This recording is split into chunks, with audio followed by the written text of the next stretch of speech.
4 billion years ago, our planet was nothing like the blue-green marble we know today. It was a world of fire and ice, lightning storms, and oceans teeming with raw chemicals. In this primordial soup, one of the greatest mysteries in science began to unfold: the emergence of life from non-living matter. At the heart of this mystery lies RNA, a molecule believed by many scientists to have been the first carrier of genetic information. Unlike DNA, RNA can both store information and catalyze reactions, but there's one major problem. How did it replicate itself without enzymes or living cells to help? A new study published in Nature Chemistry in May 2025 brings us a step closer to solving this mystery.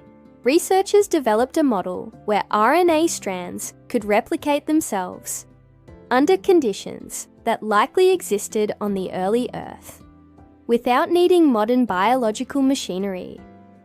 One of the biggest challenges for early RNA replication is what scientists call the strand separation problem. When an RNA strand is copied, the result is a stable double-stranded molecule, just like a zipper.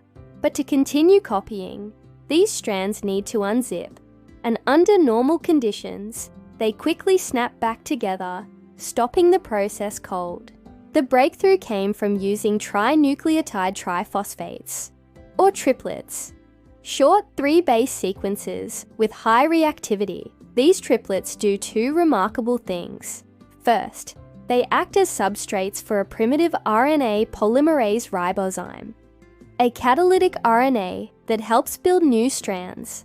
Second, they bind to single RNA strands and prevent them from zipping back into double helices.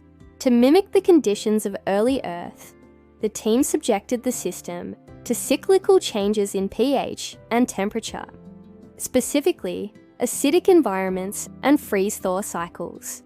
Freeze-thaw benefit? Freezing concentrates molecules by excluding them from the ice crystal matrix.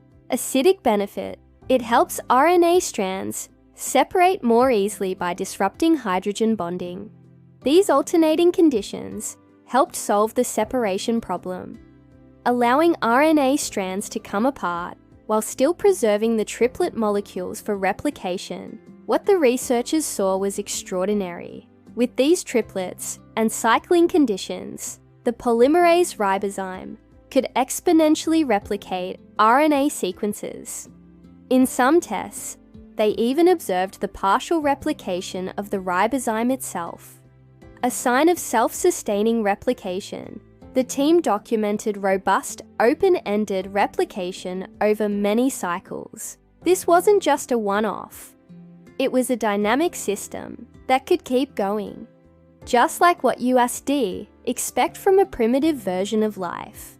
The researchers started with random RNA sequences to test whether any could be preferentially amplified.